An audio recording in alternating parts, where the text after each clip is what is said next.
You imagine yourself in Thebes, sometime around 1200 BCE, in the deep blue hour between sunset and full dark. The air is still warm from the day, and the sandstone walls of the city still hold the heat of the sun.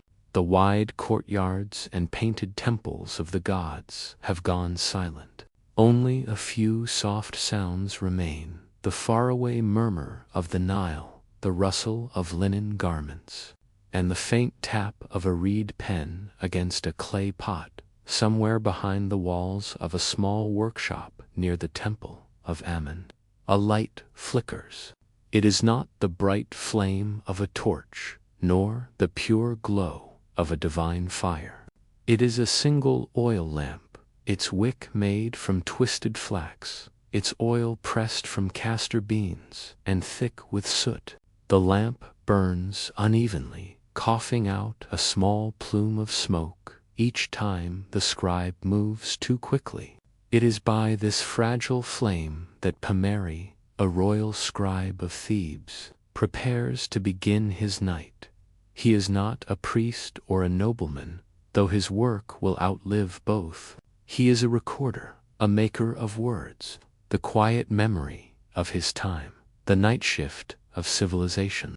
The day's work for the builders of Thebes ends when the sun sets behind the western cliffs. But for the scribes, the night is the only time when silence allows concentration. The hum of the markets fades, and the rhythm of hammers and chisels stops. In that silence, the scratching of a reed pen becomes a kind of heartbeat. The lamp beside Papyrus casts a dull golden circle across the papyrus scroll. The edge of the sheet curls slightly from the heat, and the ink made from soot, gum, and water glistens faintly as it dries.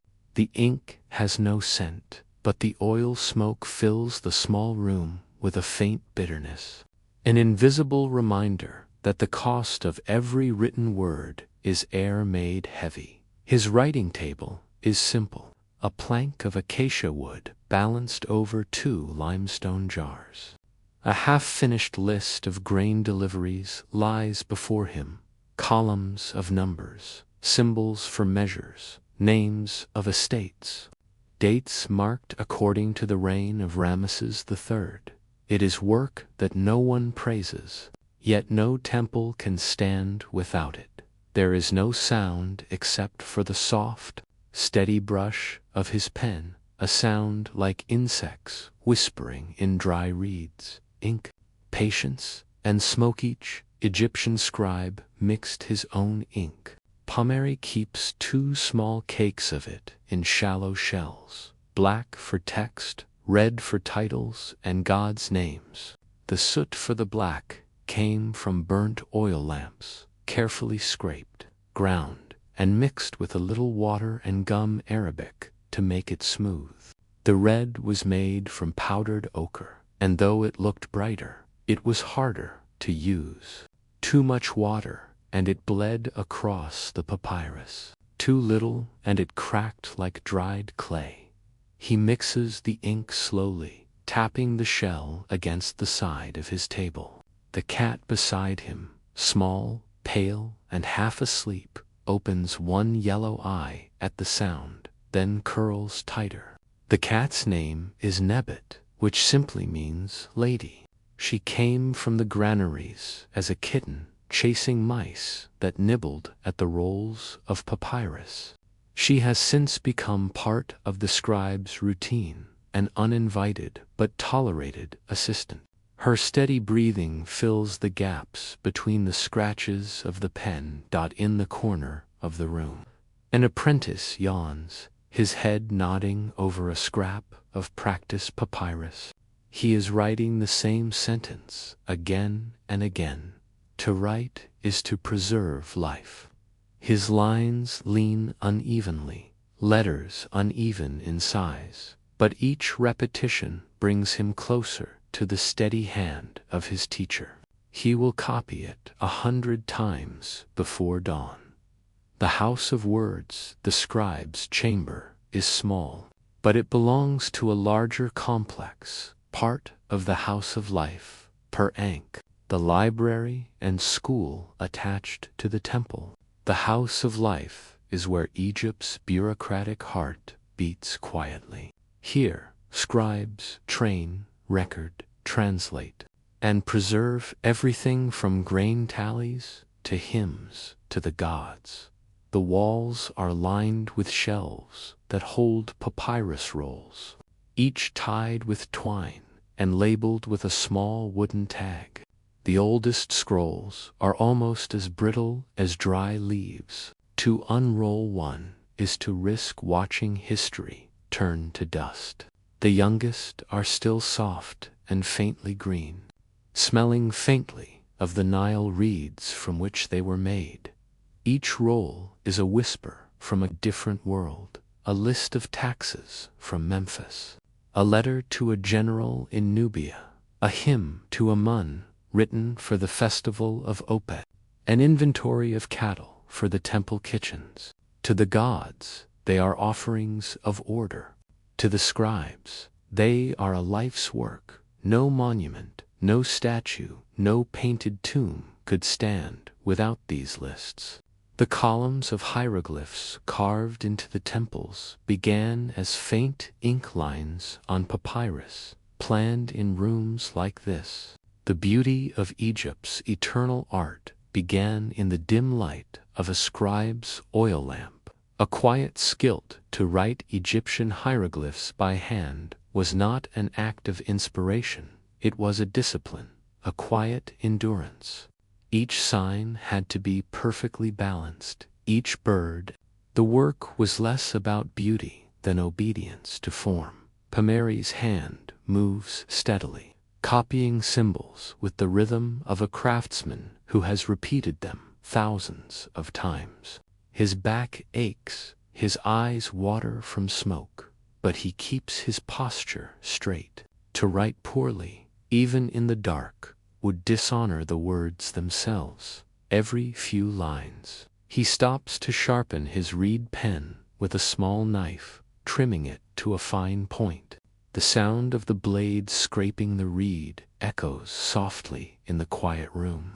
He dips the pen into the ink, shakes off the excess, and continues. His handwriting is not a secret code or a divine art. It is bureaucracy at its finest. Yet there is a strange comfort in its repetition. The act of writing connects him to thousands before him. Every scribe since the Old Kingdom has sat in this same posture, at this same hour, under this same flickering light. The rhythm of labor outside, the sounds of the night in Thebes continue. A donkey brays somewhere in the distance. The guards along the temple wall shift their spears. The Nile's slow rhythm fills the silence between the strokes of the pen. Inside, Pommery's apprentice begins a new exercise, copying the words of an older text, the instructions of Tehotep. It is a moral treatise written nearly 1,000 years earlier, a collection of patient advice from a wise man to his son. The boy copies line after line. Be not proud of your knowledge. Consult with the ignorant as with the wise. The words may be ancient, but their handwriting is new. The scribes of Thebes were not innovators. They were preservers. Their task was not to create, but to keep things exactly as they had been. Each stroke of ink was a promise that the world would remain understandable. By candle and cat the oil lamp burns lower, its smoke thickening. Pommery pauses to refill it, using a small spoon to pour fresh oil from a jar. The flame sputters, flares, then steadies again. The light trembles across the wall, making the painted hieroglyphs of the goddess Sachat, patroness of writing, seem to move slightly. Her symbol, a 7-pointed star atop her head, glows faintly in the light. Nebut, the cat, rises and stretches. She walks in a slow circle, tail brushing the scrolls, then settles beside the apprentice's knee. The boy smiles faintly but does not stop writing. In that moment, it is easy to see why cats became sacred. They are calm, tireless, and uninterested in glory, just like scribes. The night deepens. The stars above the Nile shimmer, reflected faintly in the black water. The scribes of Thebes work on, invisible to the priests and nobles, who will later sign their names to these documents. The temple will claim the offerings, the pharaoh will receive the praise, but the scribe's reward will be a single line in another man's list, the boring glory to the ancient Egyptians. This quiet labor was divine. In their worldview, writing was creation itself. The god Thoth had written the world into being, and every human act of writing was an echo of that first gesture. Each line of ink was a small act of order imposed upon chaos, a reassertion that life had meaning, that things could be recorded and preserved. Yet, in daily life, this sacred act was wearying. Pomeri's fingers ache. His shoulders are tight. He will write until dawn, sleep for a few hours, and begin again the next night. His world is measured in scrolls, ink cakes, and oil lamps. He has no pyramid, no statue, no tomb wall bearing his name. But his handwriting will travel across Egypt in letters, ledgers, and temple records long after he is gone. The ink will fade, the papyrus will crumble, but the words, copied again and again by apprentices like his, will endure. A pause before dawn. The horizon begins to pale. The lamp flickers lower. Pomeri blows gently on the last line of ink, letting it dry. He places the finished scroll on a shelf among dozens of others, then sits back and rubs his eyes. His apprentice has fallen asleep on his arms, the cat curled up beside him. Outside, the first ibis calls from the riverbank. For a moment, the scribe sits in silence, listening to the faint sound of the Nile. He looks at the row of completed scrolls, at the ink stains on his fingers, at the small flame that has burned through the night. His work is done, yet nothing feels finished. Tomorrow will bring new lists, new lines, new words that must be written, and he wonders, not for the first time, if the gods ever read the records they inspire. Morning in Thebes arrives not with haste but with heat. The pale light creeps slowly across the sandstone, waking the painted gods on temple walls and the silent statues of kings. By the time the first merchants open their stalls and the first priests begin their chants, the scribes have already been awake for hours, though few of them ever truly sleep. The small courtyard outside the House of Life smells of damp reed, ink, and the faint sweetness of boiled glue. A row of young apprentices kneel at low wooden desks, their heads bent over sheets of practice papyrus. The sound of their reed pens scratching is light but constant. Like the fluttering of wings, their teacher, a middle-aged scribe named Pomeri, moves slowly among them, his linen kilt brushing the floor. The night's work still clings to his eyes. He has not yet washed the black stains from his fingers, proof of a night spent in the company of ink, flame, and silence.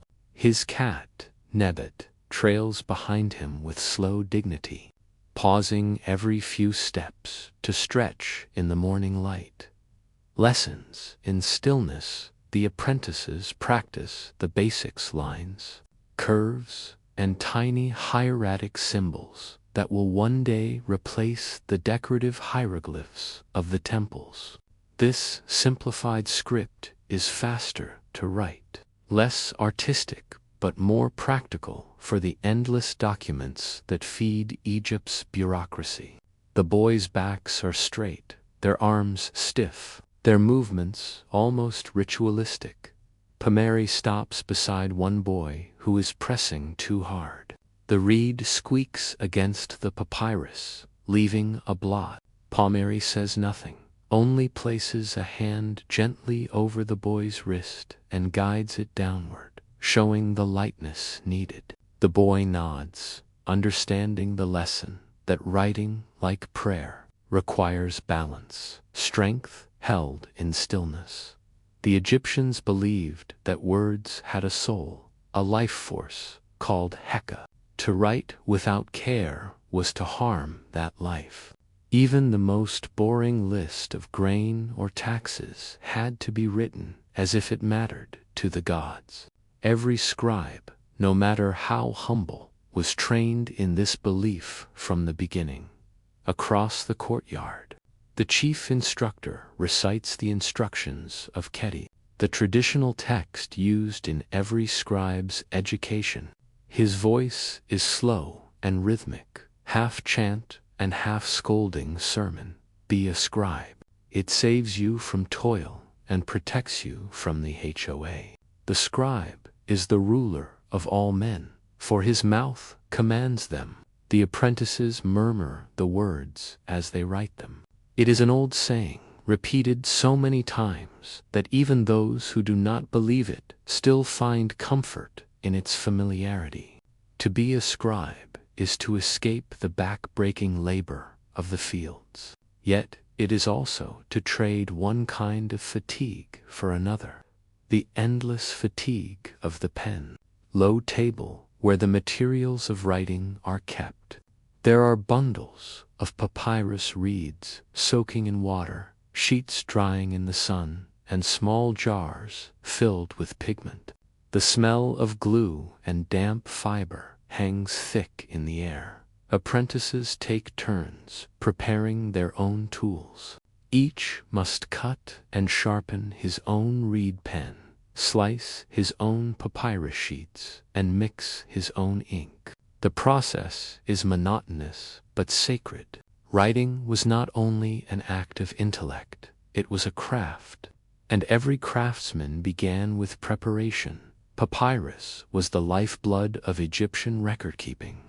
The reed grew in abundance along the Nile's edges. Its stalk sliced into thin strips, soaked, pressed, and dried into sheets. Each sheet took hours to make, yet thousands were needed every month to record the flow of grain, gold, and goods across the kingdom. The ink was no less important. A good ink could survive centuries in a dry tomb. A poor one could fade in a single season. The black came from soot collected in temple lamps. The red came from crushed ochre found in the desert.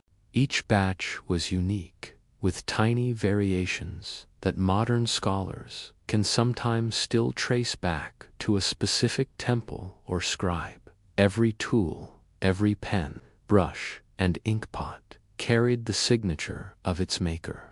In a world obsessed with permanence, the small rituals of preparation were what gave the written word its endurance.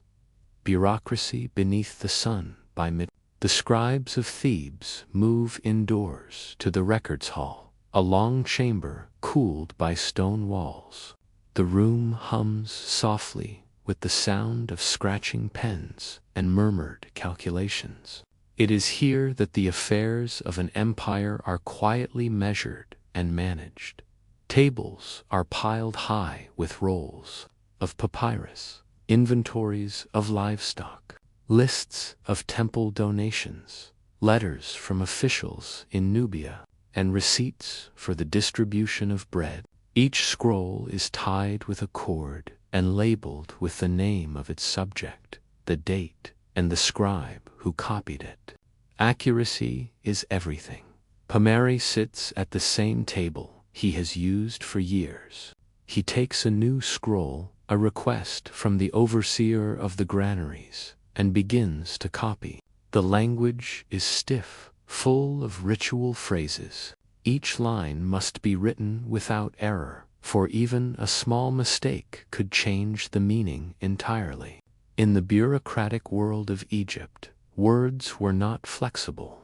They were laws. The scribes, supervisors, walk slowly up and down the rows, checking each line for precision. They do not praise. They only correct. Praise, after all, is a distraction. A perfect scribe is invisible. Meals of quiet at midday. The scribes take their meal in silence. They sit together in the shade of the courtyard wall, eating bread, onions, and dried fish. The apprentices drink water from clay jars, while the older men are permitted a cup of thin beer. It is not a time for talk. Their eyes are tired, their hands stained. The heat presses down on them like a heavy blanket. Nebet, the cat, wanders among them, stealing bits of fish from inattentive fingers. No one scolds her. The cat is considered good luck, a living charm against vermin, both physical and spiritual. She has the quiet confidence of one who knows her place in the order of things. In Thebes, cats are not pets. They are small priests in fur, each movement deliberate, each pause meaningful. When the meal ends, the men wash their hands in a bowl of cool water and return to their desks.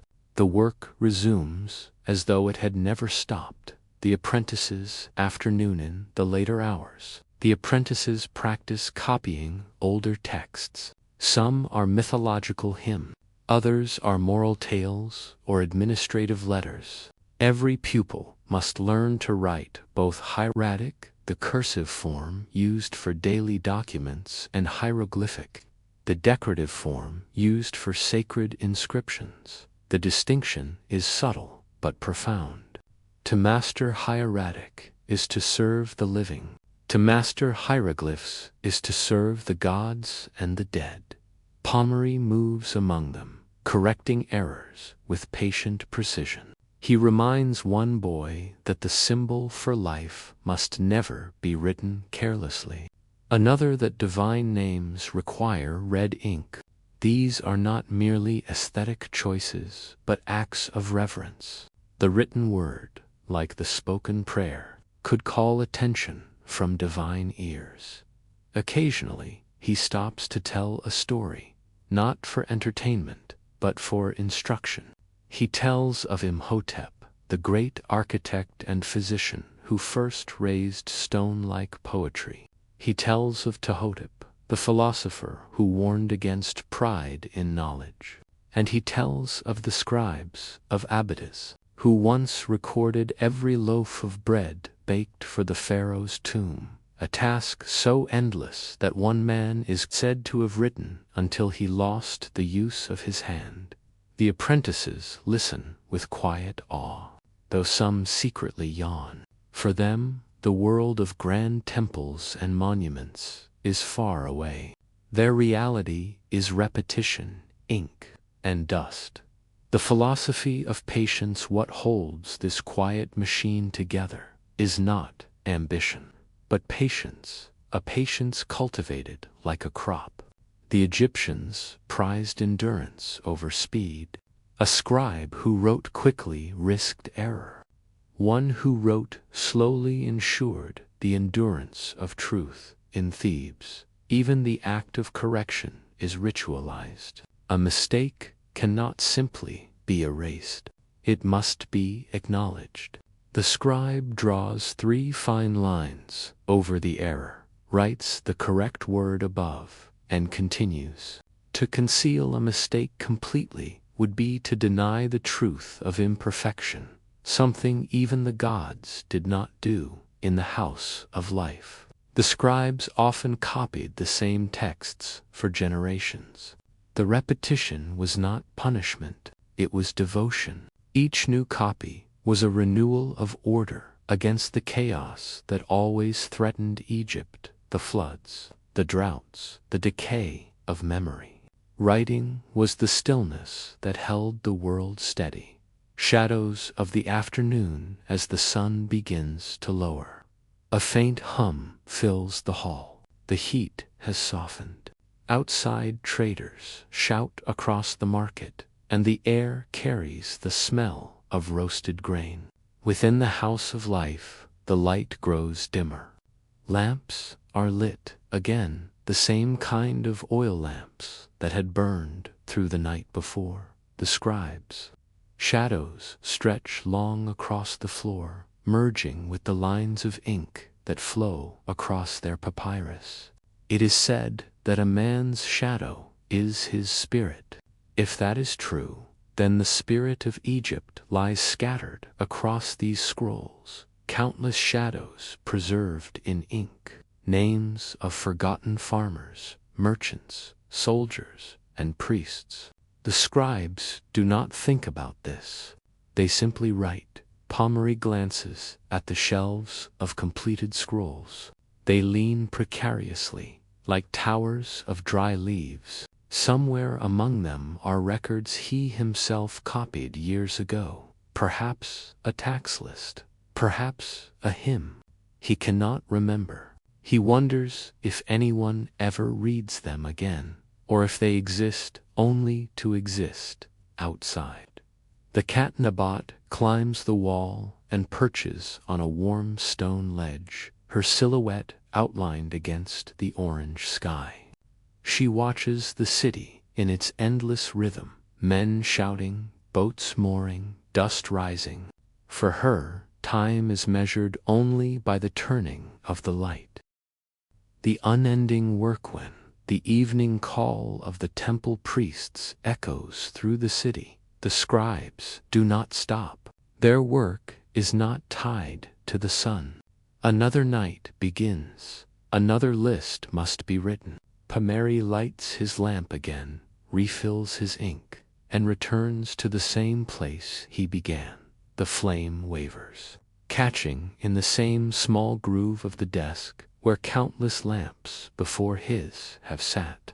He adjusts the wick, dips his pen, and continues the record of grain deliveries. The same names, the same measures, the same dull eternity of lines. And yet, in this quiet monotony, there is something sacred. The scribe, the cat, the lamp, and the papyrus all move within a pattern as old as Egypt itself. The work never ends, but perhaps that is its purpose. Continuity is survival. The night deepens again, swallowing the edges of the courtyard. And the cycle renews, the same flicker of light, the same scratching pen, the same patient silence holding the fragile memory of a civilization. The lamp burns lower. Nebat settles once more at Pommery's feet. The ink dries on the papyrus, as it has done for 3,000 years. And in that faint smell of smoke and gum, you might almost hear the heartbeat of ancient Thebes, steady, repetitive, and endlessly alive through its words. By the time Pommery reaches old age, the world around him has begun to change in ways that no one truly notices. The temples still rise, the river still floods, and the chants to the gods still echo each morning. But the tone of Thebes feels subtly different, slower, more uncertain, as though the city itself has grown weary. For more than 40 years, Pommery has served as a scribe of the temple. He has copied texts for priests and overseers, written lists for builders, and recorded dreams for the interpreters who read omens from the stars. His handwriting, neat and deliberate, has appeared on everything from contracts for grain to hymns for the dead. He has outlived most of his fellow scribes.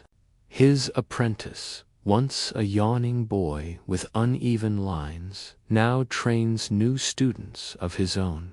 Pommery watches him, sometimes from the shade, amused by how the cycle repeats. The young become the patient, and the patient become the silent. The fading of the hand time leaves no mercy on a scribe's body. Pommery's fingers are stiff now, his grip trembling. He still sharpens his pen with precision, but the cuts are slower. The ink stains never truly wash away anymore. They live in the creases of his skin. His eyes, once sharp enough to see the faintest curve of a glyph, now water under the smoke of the lamps. He no longer writes all night. Instead, he chooses the cooler hours of dawn, when the air is gentle and the city still half asleep. His cat, not Nebot, but another, younger one, follows the same routine. She curls beside him, half listening to the scratching of the pen. She does not know that this sound, so ordinary to her, is the rhythm of a dying era. Egypt is vast, and its history stretches across millennia. But the scribe's craft has always been the same: patience, repetition, and faith in the written word. And yet, change comes slowly even to the most stable traditions in the great city of pyramises to the north. New forms of writing are appearing. Some scribes are experimenting with demotic script, quicker, more practical. Others are using foreign words from neighboring lands. It is a small shift, barely noticeable to a man in Thebes. But every shift in writing carries the whisper of a turning age. The archive of Dustin, the courtyard of the House of Life. Hundreds of scrolls now rest where once there were dozens. The papyrus curls at the edges, yellowing under the dry air. Dust gathers along the cords that bind them. Each scroll bears a title written in red ink: list of offerings, accounts of grain, letters from Memphis. To an untrained eye, they are identical. To Pommery, each one is a memory. He remembers the day he copied the accounts of grain, the smell of ink, the soft hum of summer bees outside the window. He remembers the boy who brought him the clay seals for the letters from Memphis, and the small cut he made on his thumb when sharpening his pen. Every scroll is a life preserved through boredom. It is a strange thought that history is built not only on battles and kings, but on quiet paperwork. Without these lists, the temples would have starved, the builders would have lacked stone, and the priests would have had no bread to offer the gods. The scribes of Thebes were not heroes, yet they were the invisible pillars that held the structure of empire upright. Sometimes, when Pommery walks through the archive, he touches the scrolls gently, as one might touch the shoulders of old friends. The papyrus crackles faintly, the fibers dry as river reeds in drought. He wonders which of these records will still exist in 100 years. Perhaps the lists will be recopied, the names rewritten by another hand. Perhaps they will crumble to dust, leaving only fragments. Either way, he tells himself, the memory will continue, because someone, somewhere, will still write. The House of Life grows quiet in his later years. Pommery's duties become ceremonial. He teaches the new apprentices how to mix ink, how to sit, how to breathe while writing. He corrects their posture more than their words. He knows that the true test of a scribe is not knowledge, but endurance. The House of Life remains the same in form, but not in spirit. The younger scribes speak of politics, of decrees from the north, of rumors that the temples receive less silver than before. There are fewer papyrus shipments now, and ink must be stretched thinner. Still, they write. They always write. Pommery sits in his corner, observing. He no longer feels the need to correct every mistake. The new generation will find their own rhythm, their own gods of patience. He smiles faintly at their eagerness, a kind of energy he lost long ago but still remembers with affection outside. The Nile rises and falls with the same rhythm it always has. To the river, dynasties mean nothing. To the scribes, that constancy is a comfort. The scribe and the tomb builders, one afternoon. A messenger comes from the village of Deir el-Medina, the settlement where tomb builders and craftsmen live across the river. They need a scribe to record supplies and wages for the workers who carve the royal tombs. The task is dull and endless, which makes Pommery smile. It is exactly the kind of work he understands. He crosses the Nile by ferry. His papyrus rolls, wrapped in cloth to keep out the spray. The sun glints off the water like metal. On the far bank, the cliffs of the Valley of the Kings rise, pale and solemn, their slopes marked with countless small paths trodden by laborers.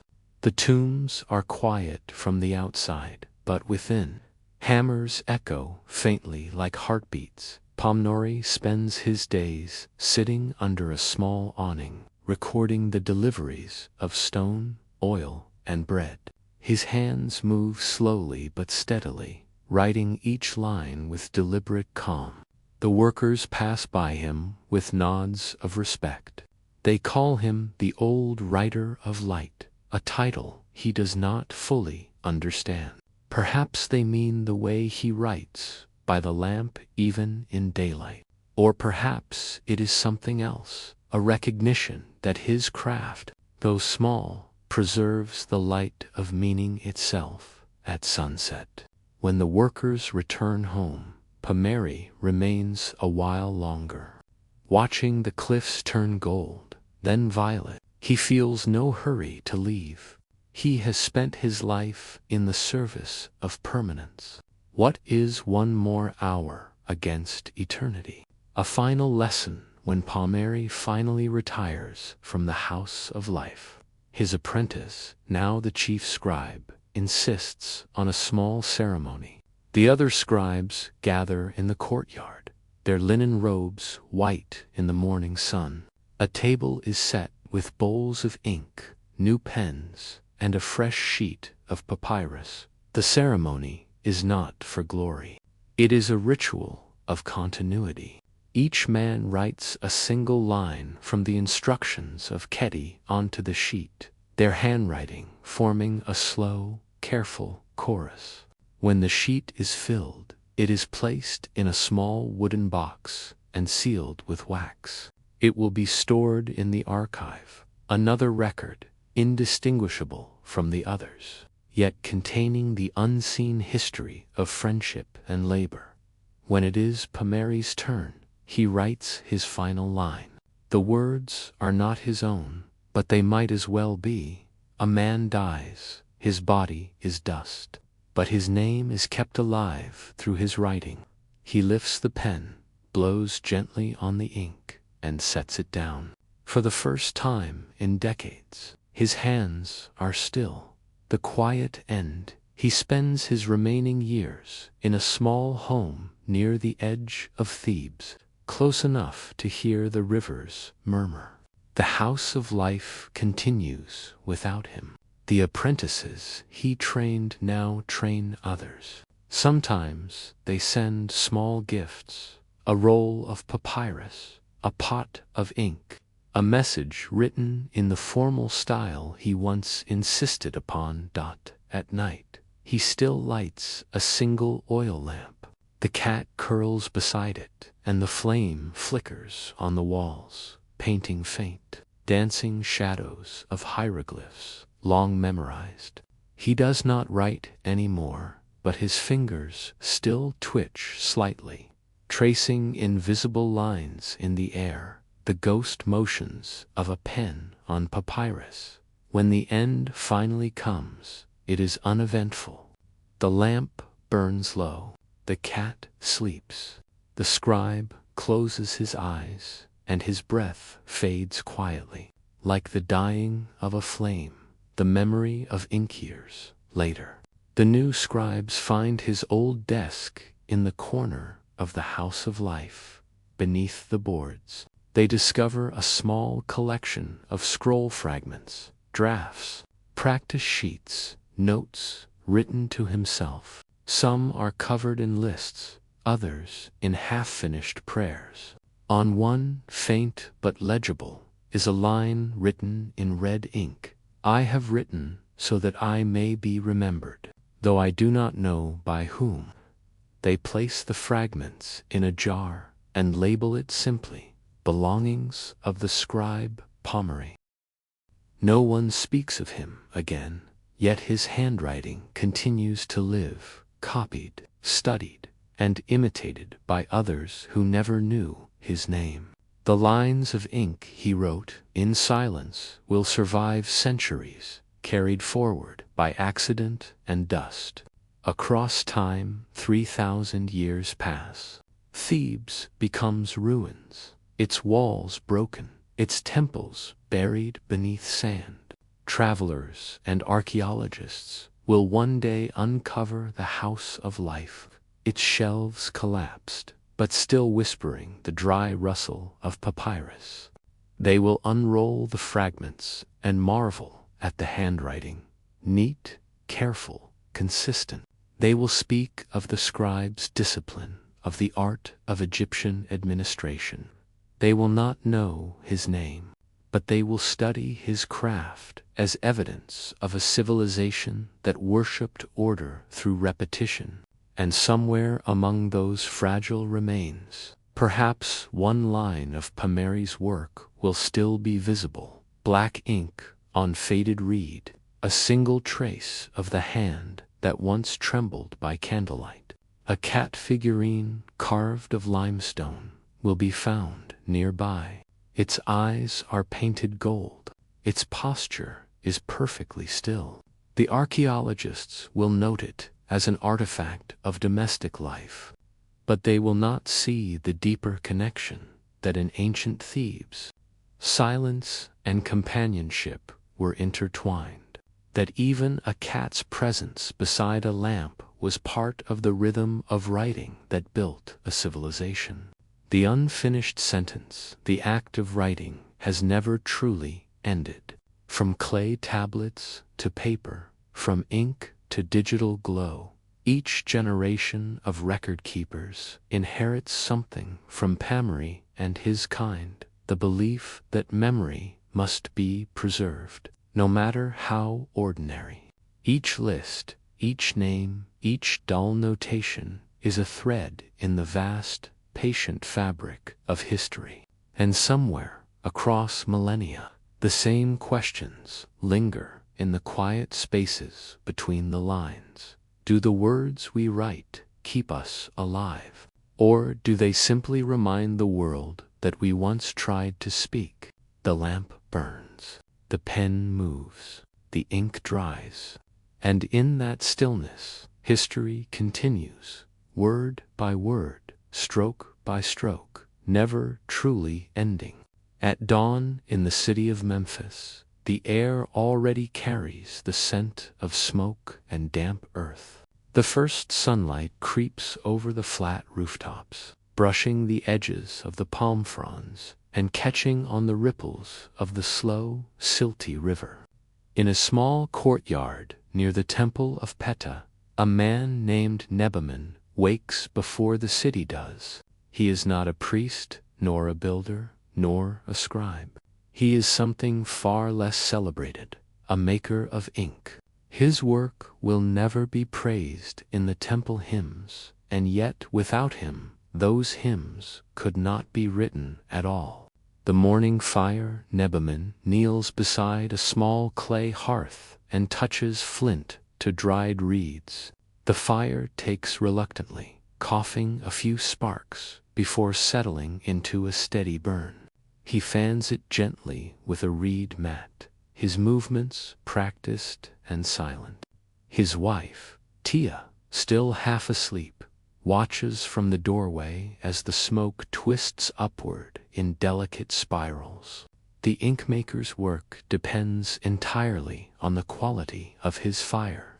If it burns too hot, the soot becomes brittle and loses its depth of color. If it burns too low, it clings with moisture and refuses to bind to the gum. Neboman knows this by instinct, not by measurement. His father taught him as his father was taught before him. The fire must breathe like a sleeping man, slow, steady, even. Once the flame steadies, he places a shallow bronze bowl over the coals and begins to feed it with bits of oil-soaked wood. Soon the black soot begins to rise, soft and velvety, clinging to the sides of the bowl like mist caught in metal. With a brush made from bundled palm fibers, he scrapes the soot carefully into a smaller jar, tapping it against the rim so none escapes. Every particle matters. Every speck holds the potential to make a line of writing that could outlast empires. The ingredients of permanence, the recipe for ink, is simple, but the art is not. To the fine soot, what the scribes call lamp-black Neboman adds a drop of water, a pinch of powdered ochre, and a small measure of gum arabic, drawn from the acacia trees that grow along the desert's edge. The gum is the soul of the mixture. It gives the ink its body and makes it cling to the papyrus without bleeding. He grinds the paste with a smooth stone, circling slowly, never rushing. The motion is hypnotic, a steady rhythm, like a heart that never tires.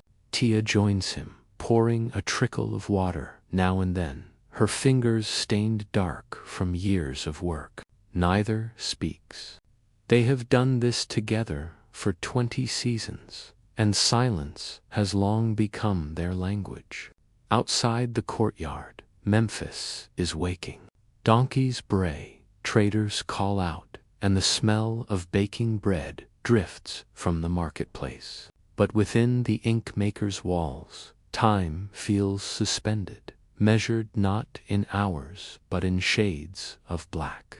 When the mixture reaches the perfect texture, thick but not heavy, smooth but not slick, Neboman lifts it with the tip of his reed brush. The color shines under the morning light, deep, flawless, with a faint blue gleam that promises endurance. Ink for the gods, ink for the grain counters. By mid-morning, the first customers arrive.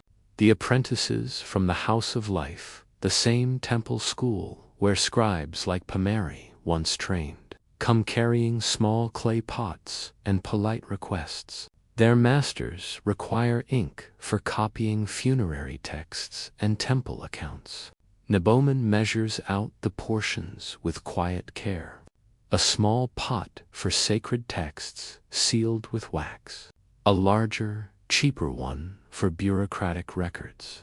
The sacred ink always includes a final ingredient, powdered malachite, giving it a faint green shimmer.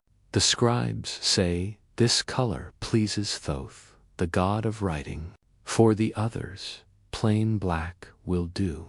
The difference between sacred and ordinary ink lies not in the recipe, but in the intention. Each type must be pure in its own way.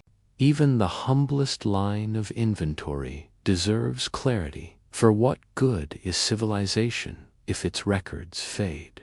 Neboman smiles faintly as he wipes the rim of the jar clean.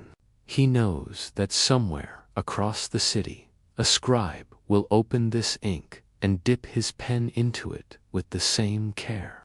The ink will travel from his small courtyard to the hands of priests, merchants, and builders, silent lines connecting unseen worlds. The workshop's rhythm by noon, the courtyard is alive with movement.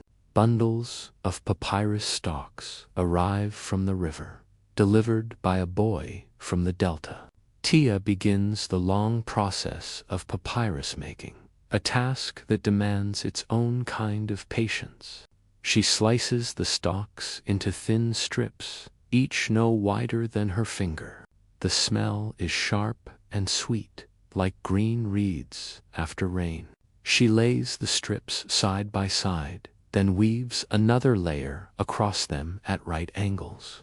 The mat of fibers is soaked in river water, pressed under a stone board, and left to dry under the sun. After a day, the surface will harden into a pale, flexible sheet, the perfect partner for the ink Bowman makes. Each step in their craft supports the other, like two lines of a hieroglyph meant to be read together. The process is repetitive, almost meditative. The ink thickens in the sun. The papyrus dries. The fire cools and is relit. Day after day, the same tasks, the same silence, the same purpose. In this repetition lies something close to holiness. Civilization depends on such repetition, not on grand inventions, but on the quiet perfection of ordinary things. The stranger's question that evening, as Neboman prepares to seal the last jar of ink, a traveler stops by his gate. The man wears the linen of a scribe, but his accent is from far away, perhaps from Thebes, perhaps beyond. He carries a worn scroll case and a curious look. "I was told," the man says softly, "that the best ink in Memphis comes from your fire." Neboman bows slightly. "If the gods permit, it serves its purpose." The stranger watches as Neboman grinds another small batch, fascinated by the care given to such simple work. "Do you never tire of this?" he asks. "The same soot, the same water, the same motion, every day."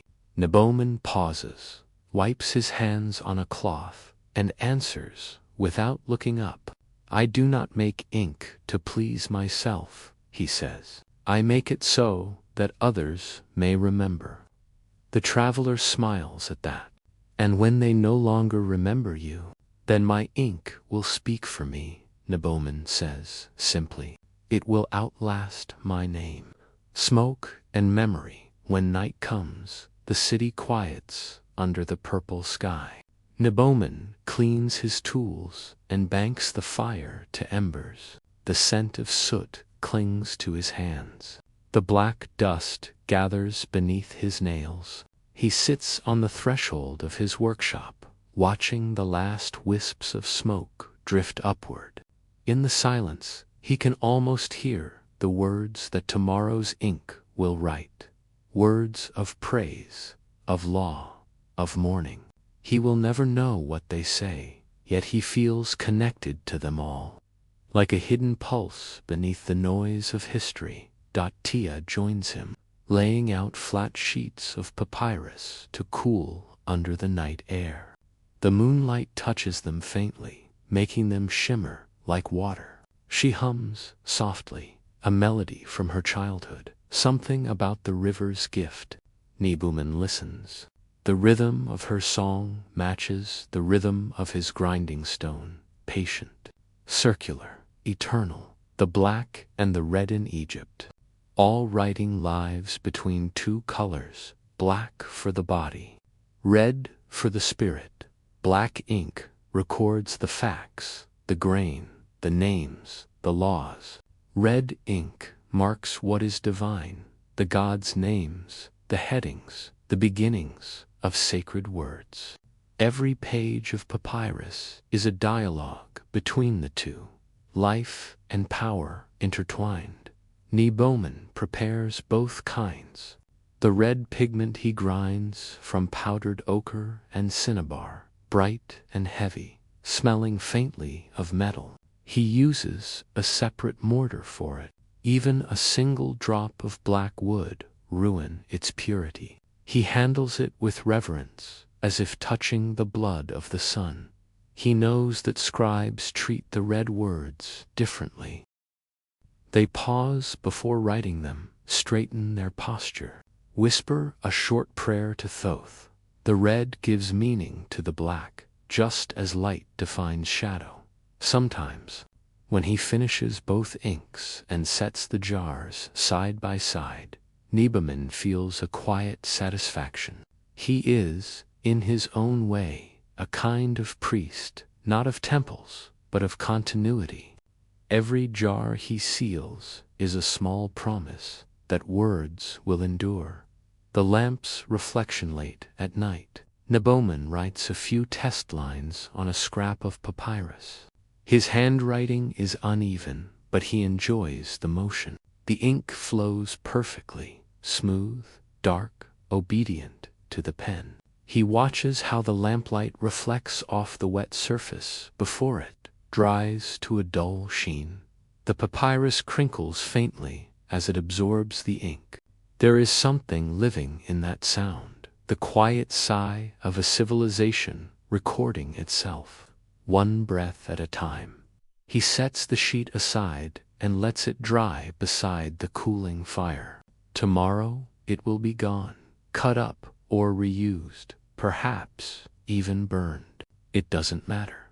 The test was for him, not for posterity. He leans back, closes his eyes, and listens to the faint crackle of dying coals. The world beyond the courtyard, the wars, the politics, the kings, feels distant. Here, there is only soot, gum, water, and patience. And in their combination, the small miracle of permanence, the philosophy of routine to outsiders. Nebaman's life might seem unbearably dull. The same gestures, the same tasks, repeated endlessly in the same order. But he knows what they cannot, that repetition is not emptiness. It is the pulse that keeps the world steady. The gods may shape creation with thunder and light, but men preserve it with ink and discipline. The inkmaker's fire burns not for glory, but for continuity. When Nebaman finally lies down to sleep, his fingers still smell of smoke and gum. He dreams not of the future or the past, but of the steady rhythm of grinding stone, the sound of time itself being kept alive. Outside, the moonlight glows over the Nile, turning its surface black and glossy as fresh ink. And somewhere in the sleeping city, a scribe dips his pen into one of Nebaman's jars and begins to write. The Nile glimmers at dawn again, its slow current heavy with silt and memory. The city of Memphis stirs under the same pale light that once woke Nebaman's father and his father before him. Generations rise and fade, but the work remains. The fire, the soot, the gum, and the ink in Egypt. Words were not only tools, they were vessels of immortality. And in the quiet corners of cities like Memphis, craftsmen like Nebaman guarded that immortality one jar at a time. The temples demand day, week after the traveler's visit. A messenger from the temple of Ptah arrives at Nebaman's gate. He carries a rolled parchment and the faint air of authority. The priests require a special ink, he says, one that will endure against the dampness of tombs and the fading of time. Nebaman bows respectfully, though inwardly he smiles. Every priest asks for endurance. Every ink already strives for it. Still, he accepts the order, because the temple's requests, however ordinary, pay well and keep his small household safe. The specification is exacting. The ink must flow evenly on both fresh papyrus and polished limestone. It must remain legible after the papyrus is rolled, stored, and unrolled again by future generations. It must not crumble in dryness, nor melt in humidity. In short, It must be as close to eternal as a mortal hand can make. Neboman thinks of this for many nights as he stokes the fire and mixes the soot. He knows the secret is not in the ingredients, but in their patience. Lessons from the dead Egyptian craftsmen often say that the dead teach better than the living. For the ink makers, this is literally true. In the temple archives, Neboman sometimes studies fragments of scrolls older than his own grandparents, pieces of text copied and recopied by hands long turned to dust. The ink still glows black, defying centuries of sand and heat. Its lines remain sharp, its symbols crisp. He runs his thumb along the ancient fibers, marveling at their endurance.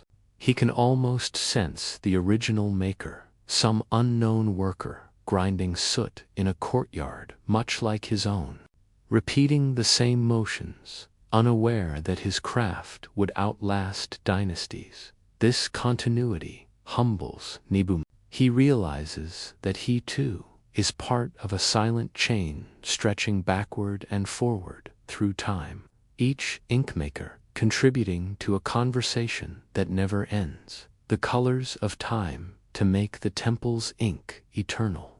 Neboman experiments with color. Egyptians believed color itself held power, not just decoration, but spiritual essence. The black of soot symbolized creation, the fertile darkness of the Nile silt from which life arose. The red of ochre stood for energy, danger, and the sun's burning power. The blue of azurite evoked heaven, while the green of malachite represented growth and rebirth. Most of these colors faded under sunlight, yet black endured. Why? Because it was not paint, it was carbon, the residue of flame, the purest form of what survives when everything else is consumed. To write in black was to declare permanence. Still, Neboman begins experimenting with subtle variations. He burns different woods, cedar, palm, acacia, each leaving its own hue of soot. He adds minute traces of minerals to alter tone. Some batches dry, glossy, others matte. He records them all carefully on scraps of broken pottery, what scribes call astraca, marking each with a small symbol for reference. His workshop begins to resemble a library of shadows, 50 shades of black, each with its own mood and meaning. The apprentice and the secret fire. One morning, a young boy named Hori comes to the courtyard, carrying a recommendation from the local scribe school. He has been sent to learn the art of ink making, a humble beginning for a would-be scholar. Neboman accepts him quietly. He remembers his own youth, the ache of his knees from grinding pigment, the sting of smoke in his eyes, the long silence broken only by the scrape of stone. To learn this craft, one must first learn patience. Hori's hands are clumsy at first. He spills soot, overgrins the gum, and once lets the fire burn too hot. But Neboman does not scold. He simply says, "The ink remembers your mistakes better than you do." Weeks pass, and the boy begins to move with care. He learns to sense the texture of the mixture, to know by touch alone when it is too coarse or too thin. He begins to understand the rhythm, the breathing of the fire, the circling of the stone, the long, patient silence. One evening, as the sun sets over the courtyard, Neboman hands him a small jar of finished ink. "Write your name," he says. Hori does so carefully, forming each hieratic letter with trembling precision. The black line dries quickly, flawless. Neboman nods approvingly. "Now your name will last longer than you will," he murmurs. The boy looks puzzled. Neboman only smiles. The scent of immortality ink has its own smell, faintly metallic, faintly sweet, with undertones of smoke and earth. For those who make it, that scent becomes part of life itself. In the heat of midday, the courtyard fills with it. Visitors sometimes wrinkle their noses, but Neboman inhales deeply. It reminds him of permanence, of words yet to be written. He sometimes wonders whether eternity has a scent, and if it does, whether it smells like soot and gum Arabic. Tatia teases him for this thought. Eternity smells like dust and tired hands, she says, rinsing the stone bowl. He laughs softly. Then we are closer to the gods than we thought. A visit from the priest of Pataba harvest season. The special ink is ready. Neboman presents it in sealed alabaster jars, the surface etched with small prayers for durability. The priest of Petta, robed in immaculate white, visits the workshop himself to inspect the product. He dips a reed pen into the jar, writes a few lines on a strip of papyrus, and watches the ink dry. It does so evenly, without cracking or bleeding. He nods, slowly, clearly impressed. "What have you done differently?" he asks. Neboman hesitates. "I burned the wood of acacia trees," he answers at last. "Their smoke carries the breath of the desert. It leaves a residue that resists decay." The priest studies him for a moment. "You speak like a philosopher, not a craftsman." Neboman bows. "Ink teaches philosophy to those who listen." The priest smiles faintly. "Then may your ink serve the gods and outlast our foolishness." When he leaves, Neboman sits quietly beside the dying fire, feeling a rare sense of peace. It is not pride exactly, but something quieter, the calm of knowing that his work will live where he cannot, the loneliness of preservation as the years pass. The inkmaker's courtyard changes little. The plaster cracks, the reed roof sags, but the rhythm endures. Apprentices come and go, the river floods and recedes, kings rise and die, but the jars keep filling. Sometimes Neboman wonders if the gods ever tire of being written about. Do they grow weary of prayers repeated for centuries, in the same black lines, on the same yellow papyrus? Perhaps even divinity requires boredom to endure. He glances at the small shelf where unused scrolls rest, wrapped in linen. Each one contains words waiting for readers who may never come. Yet still they are preserved, because Egypt believes that memory itself is sacred. Fire and water disaster, however, is a constant companion of permanence. One dry season, a careless spark from the hearth catches the edge of a papyrus sheet. Flame flares instantly, curling the page like a dying leaf. Tia smothers it with a damp cloth before it spreads, but the damage is done. Neboman watches the blackened fragment crumble in his fingers. "Even eternity burns," he says softly. The irony is not lost on him that the same fire which creates ink can also destroy it. But perhaps that is the lesson. All endurance comes with fragility. Even the ink that lasts 1,000 years begins with smoke. He keeps the charred scrap as a reminder. On it, only one word remains legible: Kapru, transformation. He places it in a small clay box beside his tools, as if to remind himself that nothing is truly permanent except change. When ink becomes memory years later, Neboman grows slower. Hori, now grown, has taken over most of the grinding and mixing. The boy's hands, once clumsy, now move with quiet confidence. One evening, as the sun reddens the river, Hori brings him a fresh jar. "This batch," he says proudly, "was made exactly as you taught me." The morning in Memphis begins not with sunlight, but with smoke. In the narrow courtyards behind the temple workshops, the air is filled with the smell of burned acacia wood and the faint tang of copper. The ink makers, those quiet craftsmen who make words visible, rise before the city wakes. They are not priests, not scribes, not nobles. Yet without their steady hands, no decree, no prayer, no tale of a god could survive beyond the breath of its speaker. They begin by rekindling yesterday's fire pits, each a circle of soot and sand.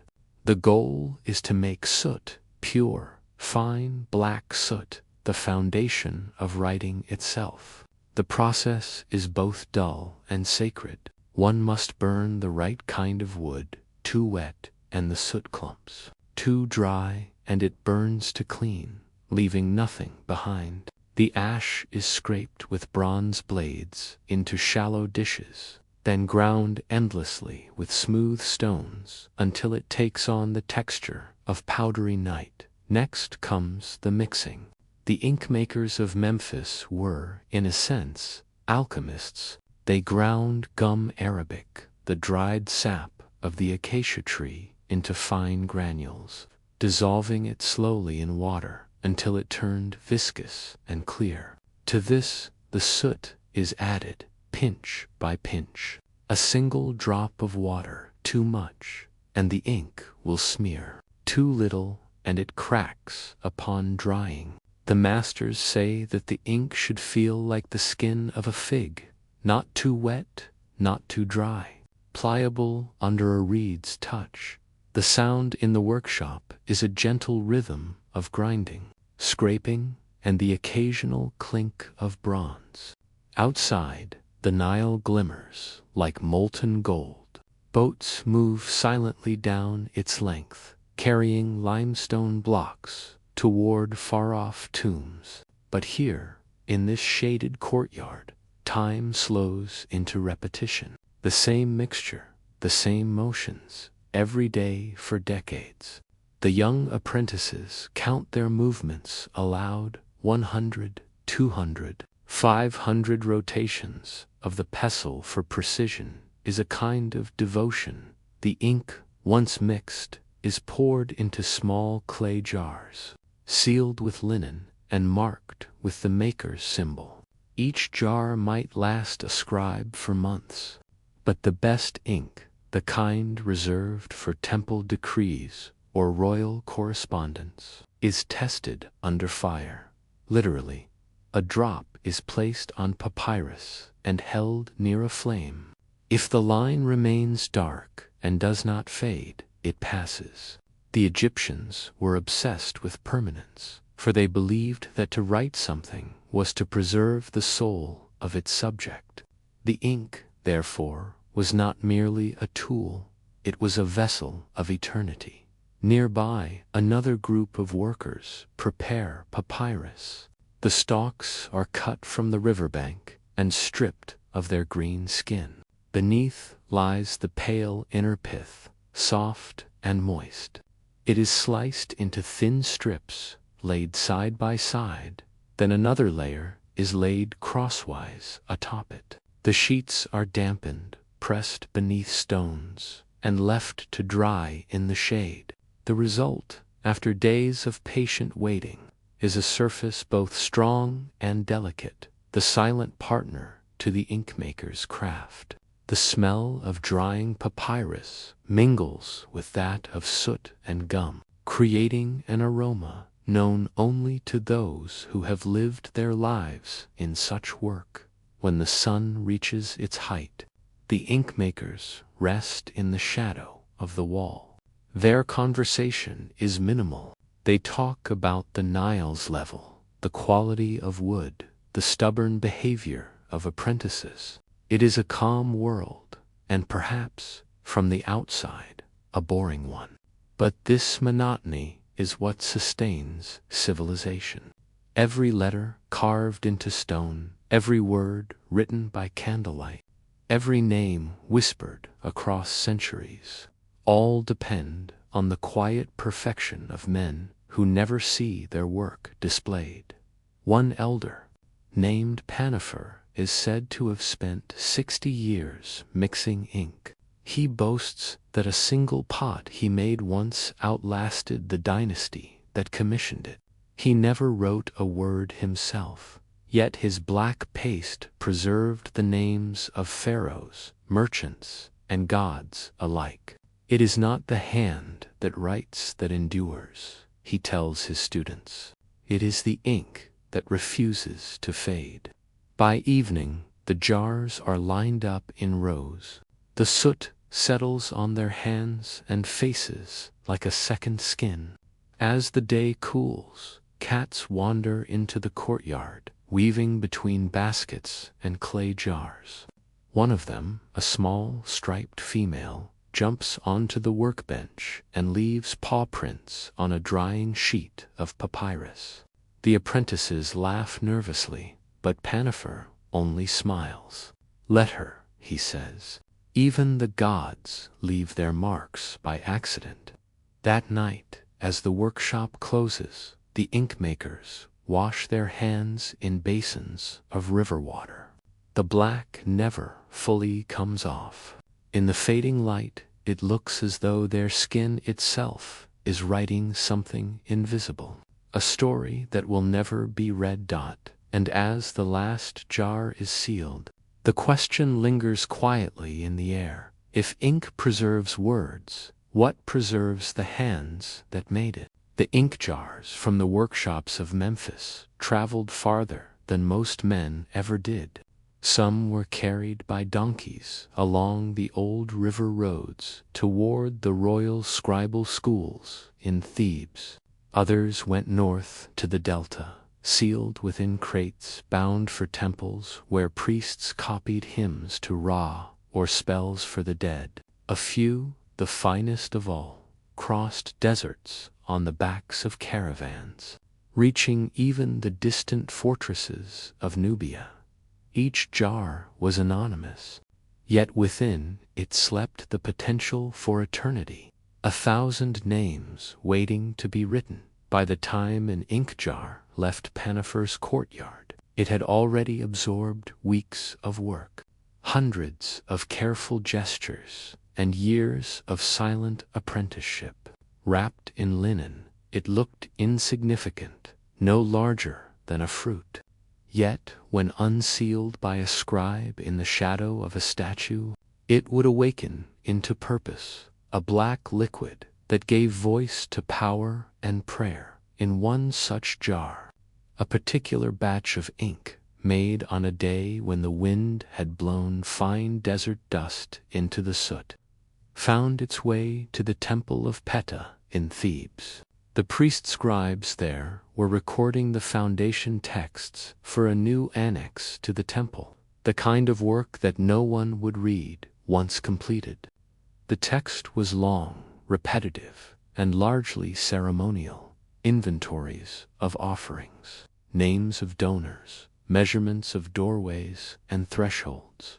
It was work so monotonous that apprentices often fell asleep at their benches. Yet each letter was drawn with reverence, for it was believed that the gods themselves watched the act of writing, not the words themselves. The ink behaved differently from the others. It was thicker, more viscous, and left a darker sheen. Some said it reflected the lamp flame-like polished obsidian. The senior scribe, an old man named Hori, favored it above all others. He wrote with it for months, copying the same lines of text in the same narrow columns. May the temple endure as long as the sun. His students whispered that the ink was blessed, though it was more likely that it simply resisted the fading caused by the humid air. Still, legends have a way of forming around accidents. One evening, As a sandstorm gathered over Thebes, Hori left his scrolls uncovered.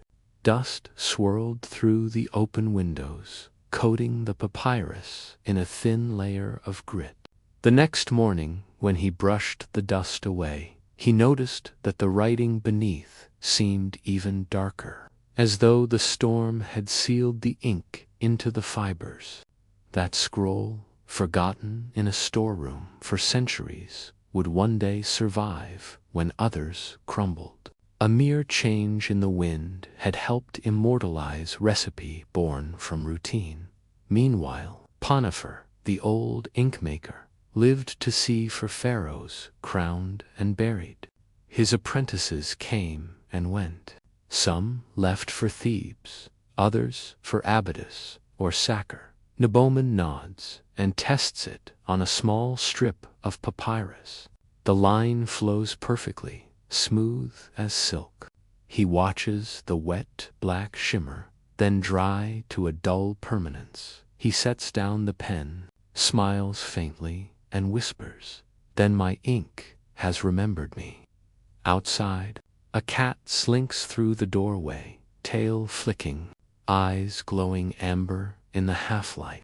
It rubs against Neboman's leg and settles near the hearth. He strokes its back absent-mindedly, soot staining its fur.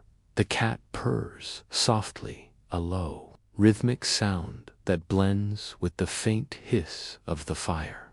For a long time, neither of them moves. The world narrows to sound and light, black and red, soot and breath. The question of eternity's night deepens. Neboman looks toward the shelves lined with jars. How many of these will survive?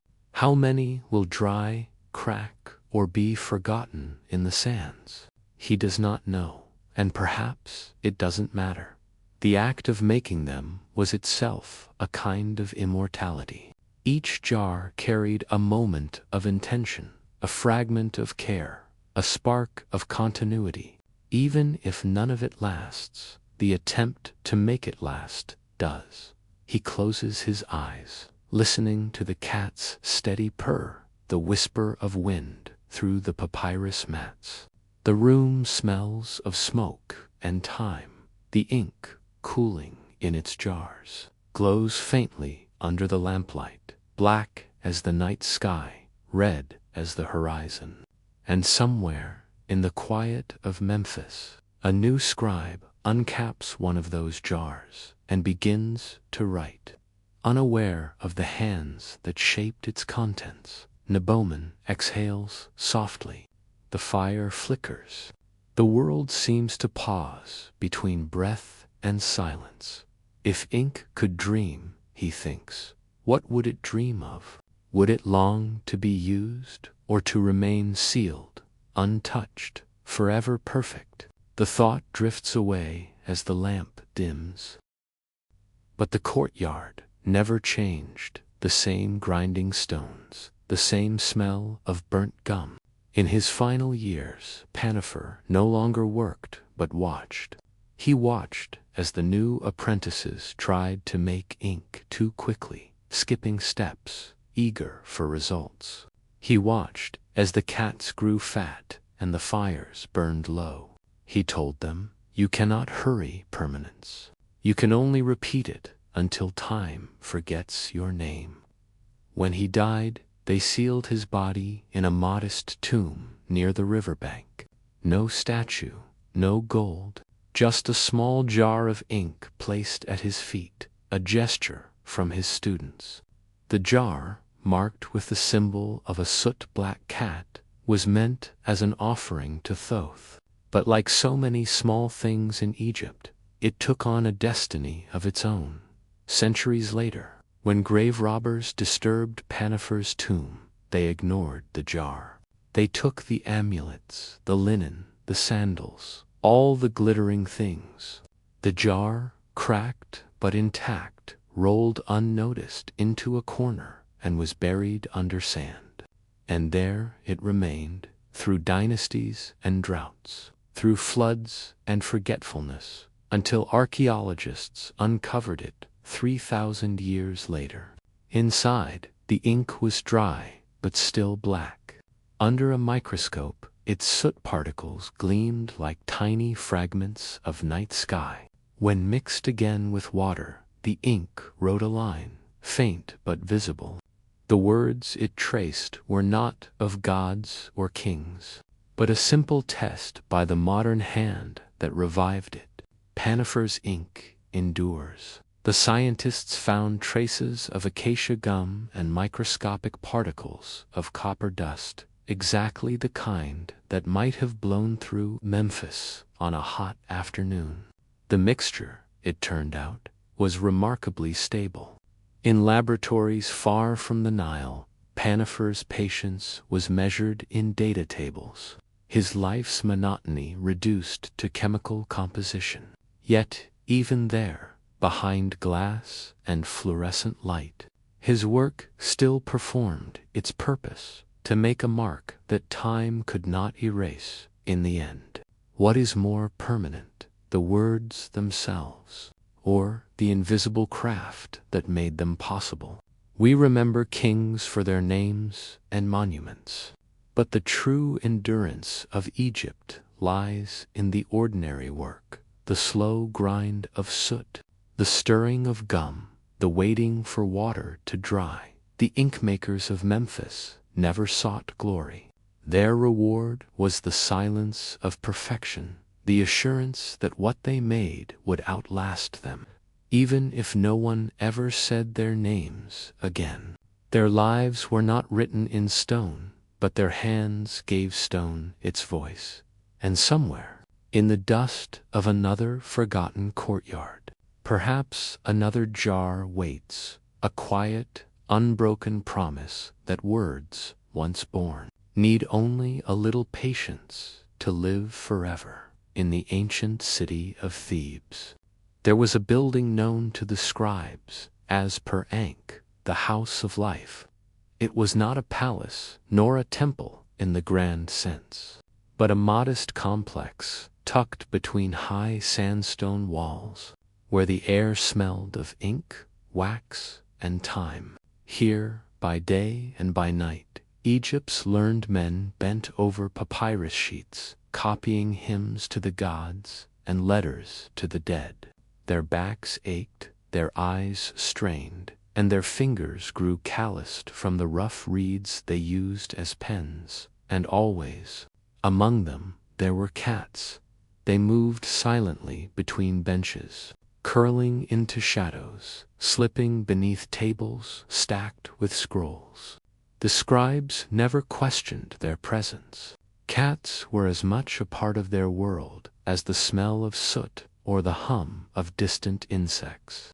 Their paws left faint prints on scraps of papyrus. Their tails brushed across wet ink, leaving smudges that future historians would puzzle over.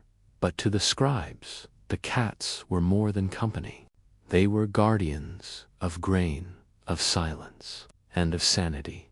The house of life stored not only words, but papyrus rolls worth their weight in silver.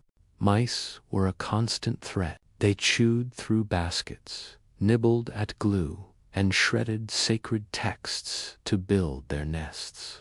The cats were the quiet defense. A single cat could protect an entire archive better than a guard. The scribes sometimes joked that the goddess Bastet, patron of home and grace, had placed her servants among them to protect both parchment and peace of mind in the mornings. As sunlight slanted through narrow openings, the cats stretched across the cool stone floors.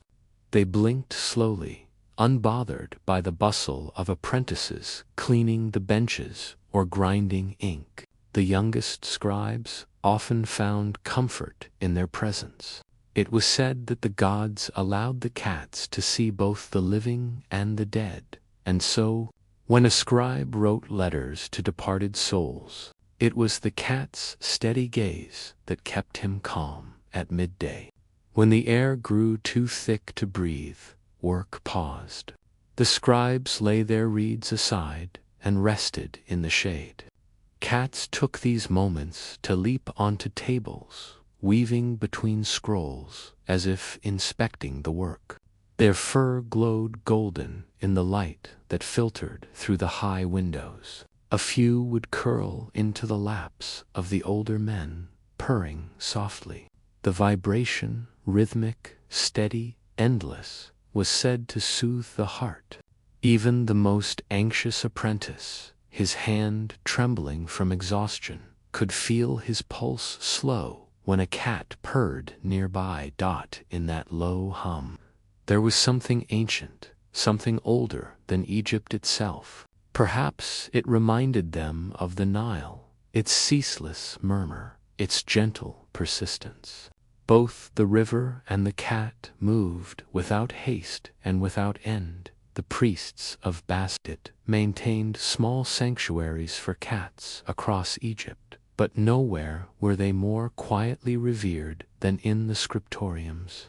It was here that cats became symbols of patience, composure, and concentration, the very virtues a scribe required. To write was to hold stillness in one's hand, to capture eternity one stroke at a time. To watch a cat was to see that stillness embodied. When dusk fell and lamps were lit, the cat's eyes caught the flame. Green, gold, amber, glowing like jewels in the dimness. The scribes often said that when the oil lamps flickered, it was not the wind, but the cats breathing. They liked to imagine that the creatures absorbed the words written around them, that they understood what no human could. There is an old account, half legend, half record, of a cat named Mew that belonged to a scribe in the reign of Thutmose III. Mew was said to sleep every night beside her master's papyrus rolls and wake him when his lamp began to sputter. When the scribe died, she refused to leave his desk, meowing softly for days. The priests eventually buried her beside him, wrapped in linen, her body placed facing east toward the rising sun, the same direction he always faced when beginning his work. Some centuries later, archaeologists found her tiny mummy, still curled in repose, still guarding a few fragments of inked papyrus. It was no wonder that the Egyptians gave cats divine status. They were both companions and mysteries, alive, yet always half elsewhere. By late night, in the house of life, when all other sounds had faded, the last scribes worked under the pale glow of oil lamps. Outside, the desert breathed. Inside, the only motion came from the cats, slow, deliberate. They padded across the room, tails high, eyes glinting. Sometimes they'd settle beside a scribe's elbow, watching the moving reed tip as though tracing the words themselves to the weary scribe. Those eyes felt ancient, watching, waiting, perhaps judging, perhaps remembering. He wondered if they saw what he could not, the thin thread between the living hand and the paternal word. And as he dipped his reed once more, he thought, maybe the cats did not merely guard the words, maybe they carried them silently into the night. By the time the first rays of dawn touched the sandstone walls of Bubastis, the city was already awake, or rather, the cats were. They stretched atop temple walls, blinked in the growing light, and wound themselves through the feet of pilgrims carrying baskets of offerings. To enter the temple of Bastet was to step into a chorus of quiet movement, tails flicking, paws padding softly over polished floors.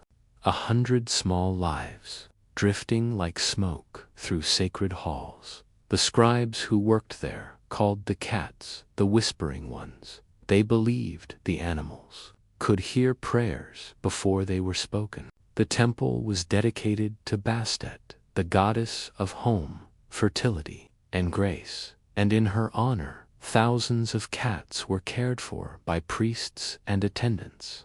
Yet the temple was also a great archive, a house of life in miniature. The air smelled of ink and oil, of dried flowers and baked clay. In small alcoves, scribes copied hymns to the goddess, each line precise, each word shaped to please both deity and cat, as though reflecting feline eyes. To write in the service of Bastet was a special duty, not one of command or decree, but of devotion. The texts were full of soft imagery, sunlight on fur, the curve of a tail, the warmth of protection. Even the metaphors of poetry seemed to purr. During the annual festival of Bastet, the quiet temple became a sea of color and sound. Pilgrims arrived by the thousands, singing, dancing, and carrying small bronze cat statues as offerings. Wine flowed freely, drums echoed, and garlands of lotus flowers hung from doorways. Yet, within the inner sanctuary, the scribes remained still. Their task was not to celebrate, but to record, to capture the fleeting joy of the living, so that it might last beyond the moment, while the crowds outside shouted hymns. Inside the chambers, the cats lounged in baskets or on the shoulders of priests. One priest, named Jehudama, wrote that the cats seemed unimpressed by human festivities. They watch our joy as they watch our sorrow, with eyes that measure neither. He found comfort in their indifference. To him, it was a sign of divine steadiness, the unchanging gaze of Bastet herself. When the festivities ended and the city returned to stillness, the temple resumed its quieter rhythm. The cats once again became shadows among the scrolls. The scribes knew each one by sight, the pale one who slept atop the ink jars, the striped one who liked the window ledge, the old Tom who always appeared at twilight. These small presences gave the place life. A scribe could spend an entire afternoon alone with his writing and not feel alone at all. There was always the faint scrape of claws, the slow blink of amber eyes nearby. It was in this setting that the practice of mummifying cats began to take shape. When a temple cat died, it was wrapped in fine linen and buried with prayers. The idea was simple, yet profound. The animal, having served the goddess faithfully in life, would now serve her in eternity. Some cats were buried in small wooden coffins, carved with inscriptions. Others were entombed alongside their human companions. Archaeologists would later uncover vast cat necropolises, entire fields of feline mummies, row upon row, preserved with care. For the scribes, these burials were both a duty and a comfort. They saw in the cat's quiet deaths a mirror of their own calling. Both cat and scribe worked in silence, served the divine, and sought a kind of permanence that only faith could promise. To write a line that would be read by future generations, or to guard the place where such lines were written, both were forms of immortality, and so the cats came to symbolize not only protection but continuity. A cat asleep on a scribe's scroll was no mere interruption. It was a sign of divine approval. To startle or disturb it was considered unlucky. Many scribes would rather wait hours than move a cat from their desk. They would sip cool water, hum softly, and continue their copying once the creature chose to stir. In this way, patience itself became a ritual, a kind of worship. It is said that in Bubastis, at sunset, Hundreds of cats would gather on the temple roofs, facing west toward the dying light. The priests watched them in reverence. "They follow Ra," one old priest whispered. "As he sails into darkness, so do they." Perhaps the cats saw something humans could not, the path of the sun's spirit through the underworld, or the thin veil between this life and the next. Whatever it was, the scribes felt safer, knowing the cats kept watch over it. When night descended again, the temple returned to stillness. Lamps flickered. Scrolls rustled faintly as the evening breeze passed through narrow corridors. Somewhere deep inside the temple, a cat began to purr, a low, steady sound that filled the space like distant thunder. The scribes listened.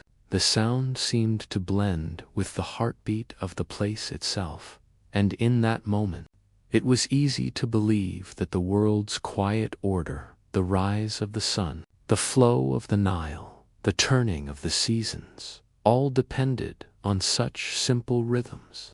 A hand writing, a flame burning, a cat breathing, and perhaps, just perhaps, the gods listened through their silence. There came a time when even the temples of Bastet fell quiet. The gods, it was said, had turned their gaze elsewhere. The festivals grew smaller, the scrolls fewer. One by one, the scribes laid down their reeds. The air of Bubastis, once thick with hymns and purring, grew still except for the rustle of wind over broken walls, yet the cats stayed. When the Ptolemaic age waned and Roman sandals began to stir the dust of Memphis, the old sanctuaries were abandoned. The last keepers of the House of Life packed their scrolls and fled with what wisdom they could carry. The papyrus rolls left behind became brittle under the dry air. Insects and time took what they pleased, but in the darkness of those ruins, cats continued to live, generations of them, nesting in collapsed chambers, moving silently through the wreckage of an age that had once worshipped them. A Roman traveler, writing around the 1st century BCE, described seeing 100 cats sleeping among the stones of Bubastis, as though they were the souls of priests returned. He noted how they would gather each dawn to face the rising sun, just as their ancestors had done. To him, it was eerie. To history, it was continuity. Somewhere in those ruins, in a half-buried cell, a cracked statue of Bastet still stood. Its bronze had turned green, its eyes darkened by centuries. But at its feet, the cats would rub their faces, marking it with scent, as if the goddess still breathed. No priest tended the altar now. The purr of the living had replaced the prayers of the dead for hundreds of years. The cats roamed freely through the remains of temples and libraries. They nested among the fallen scrolls, raising their litters in the shadow of knowledge. The scribes were gone, but their ink still stained the stones. And perhaps the cats, with their unhurried eyes and careful steps, were the last to read what was written there when explorers rediscovered Bubastis in the 19th century. They found not only statues and amulets, but entire chambers filled with cat mummies, row upon row of tiny linen bundles, some no larger than a hand, each containing the remains of a creature once adored. Thousands of them, stacked like archives of devotion. The archaeologists worked in silence, brushing away sand, their tools scratching faintly against stone.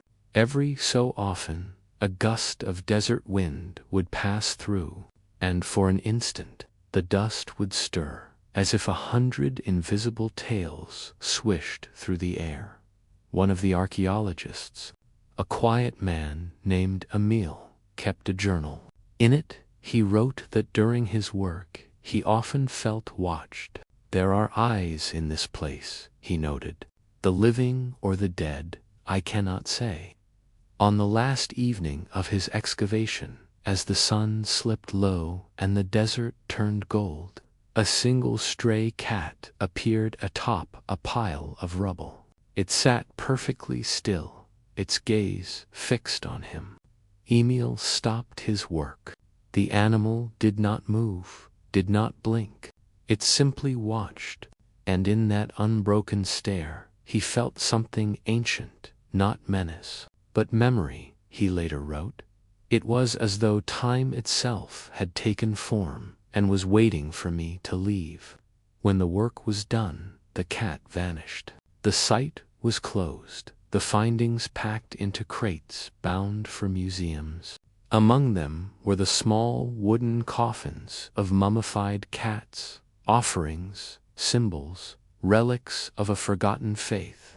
In one of them, wrapped in linen finer than any human burial, was a small papyrus fragment resting beside the animal's ribs. The ink was faded, but still legible. It read, "To the guardian of the words, may your eyes never close." Scholars debated whether the fragment had been added centuries later, or whether it was written by one of the last scribes before the temple fell. The truth didn't matter. What mattered was that the words had survived, just as the cats had, through silence and sand. Even today, in the ruins of Egypt, cats still wander freely. They curl on sun-warmed stones, stretch beneath carved hieroglyphs, and vanish into the dusk as the old scribes once did. Some purr against the legs of tourists. Others watch from shadows, quiet and unbothered, as though guarding something unseen. And perhaps they are. Perhaps they still keep watch over what remains of the written soul of Egypt.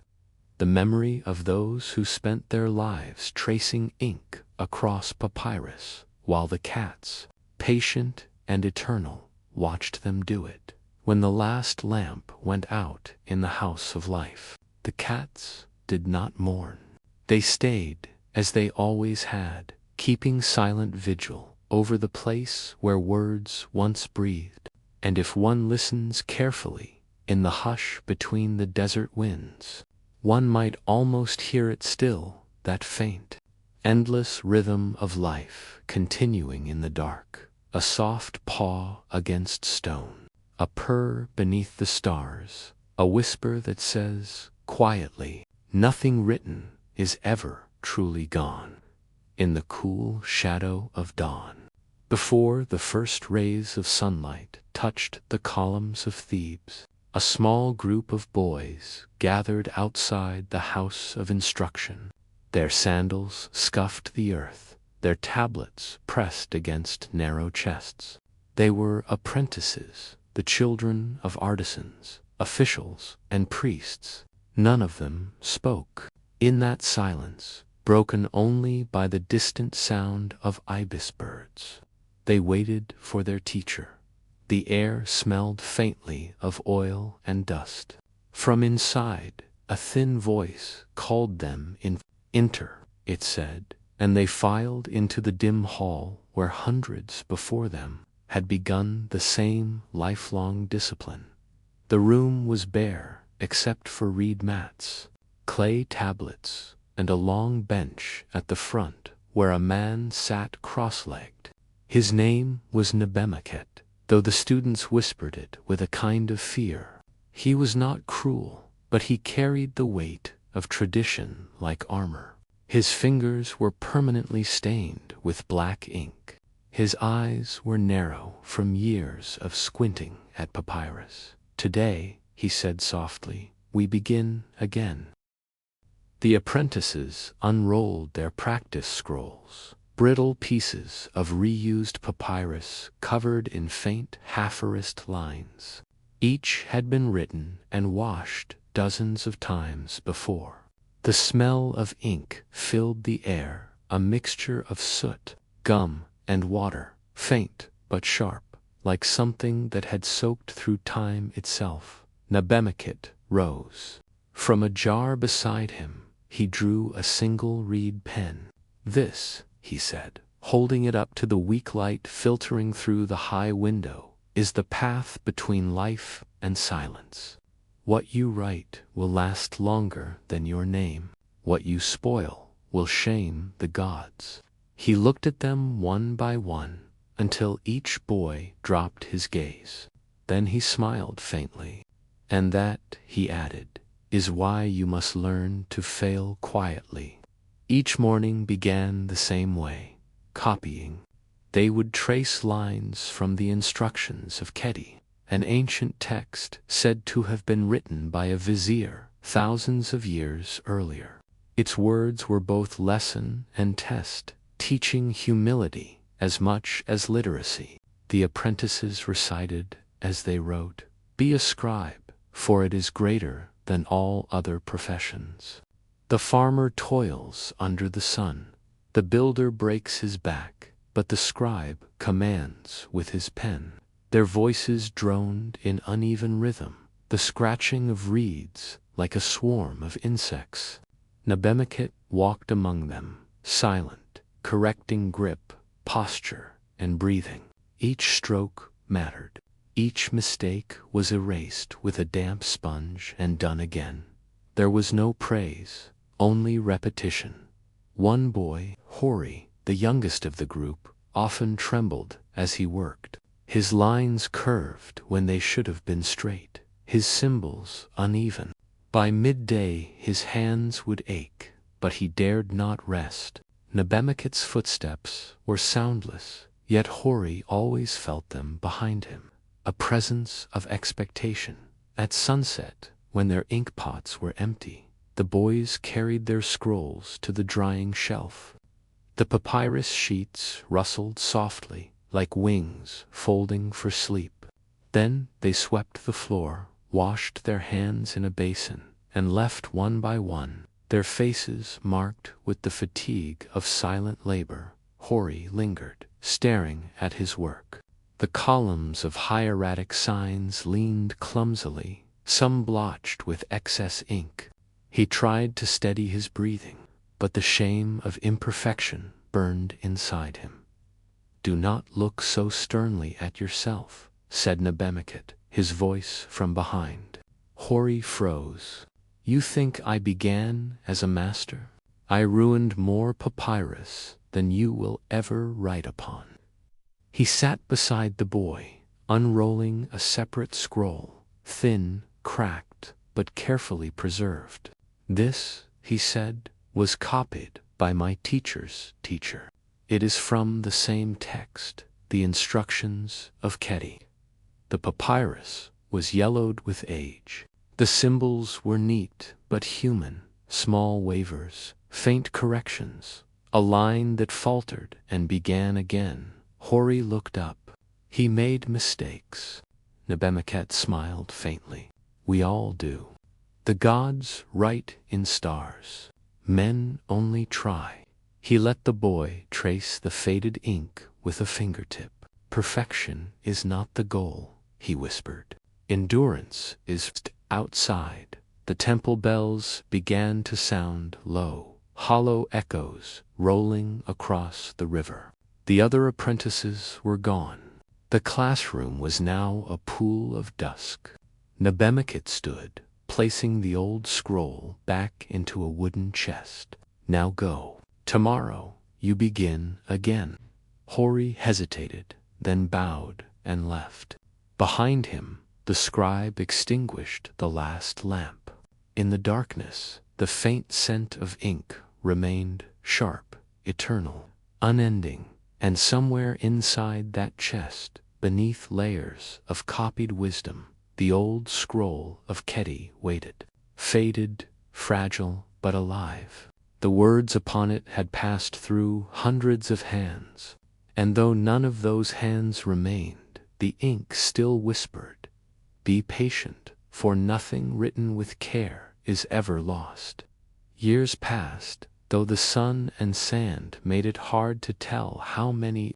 Hori grew from a nervous boy into a patient young man, his back straighter, his hands steady, his eyes accustomed to the dim glow of oil lamps. The house of instruction was still the same, a low hall filled with the quiet murmur of pens, the smell of soot and gum, the gentle discipline of repetition. Nebemakit had grown older. His hair was silver now, his voice softer, though his eyes still carried the weight of the written word. Hori had become one of his most trusted students, not because of brilliance, but because he never stopped showing up. Each morning began with the same rituals, the sweeping of the reed floor, the grinding of soot into ink, the dampening of papyrus sheets to soften their surface. The air was thick with humidity and patience. Outside, life in Thebes was changing. New kings rose. Tombs were carved deeper into stone, and the Nile's floods continued their rhythm. But inside the school, time stood still. Every word copied, every letter drawn, was an act of survival. The scribes did not write for fame. They wrote to preserve, to remember, to give shape to silence. The dust of words, by the time Hori reached his 20th year, he had been entrusted with the task every apprentice dreamed of, copying from the temple archives. It was there, among the sealed chambers of scrolls, that he was allowed to handle the oldest writings, crumbling papyri that dated back centuries, written in hieratic, so fine it seemed drawn with hair. He entered the archives at dawn. The room smelled of cedar oil and dust, the dust of words that had not been spoken in generations. The light from the upper vents cast thin columns of gold through the haze. It was silent, utterly so, except for the faint shifting of linen wrappings and the distant coo of doves outside. A priest handed him a small chest. "You will copy what you find inside," the priest said. "It is old, fragile. Work slowly. The gods are in these words." Hori nodded. The chest was heavier than it looked. Inside, beneath a folded linen cloth, lay a single scroll. The title, written in faded red ink, read, "The Instruction of Keti to his son Pepi." He froze. He knew those words. They had shaped his life. The very same text he had copied 100 times from the classroom's training scrolls. Yet this one felt different, older, quieter, as if the ink itself remembered more than the reader ever could. He unrolled the first few lines with trembling hands. The handwriting was uneven, imperfect. The hieratic symbols seemed hurried, some smudged, others corrected midline. There were margin notes written in smaller script questions, corrections, even a few small sketches of birds and feet. Hori's heart pounded. Could this be the original Keti scroll? The imperfect masterpiece turned into weeks as Hori copied the fragile text. He worked carefully, whispering each word aloud, as tradition demanded. Yet something about this scroll disturbed him.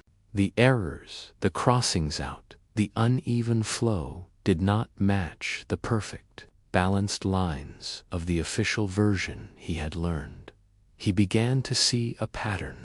In several places, Keti's sentences broke mid-thought, replaced by hurried notes to himself. Perhaps rewrite this section, meaning unclear. Speak to the temple reader. Too long. Shorten before next version.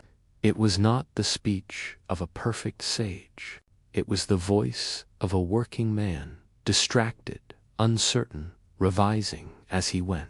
The same kind of imperfection Nebemakit had once told him was human. One evening, as Hori worked by candlelight, Nebemakit entered the archives silently. He stood for a while, watching his former student trace each letter. Then he spoke. "You found it, haven't you?" Hori nodded slowly. "The original. But it's flawed.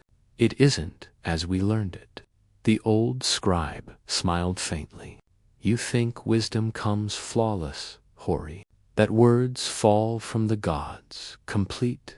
He stepped closer, looking down at the faded lines. Keti was a man. He made mistakes. He crossed out, doubted, rewrote. The version you learned in the school that was copied by his students, and their students after them.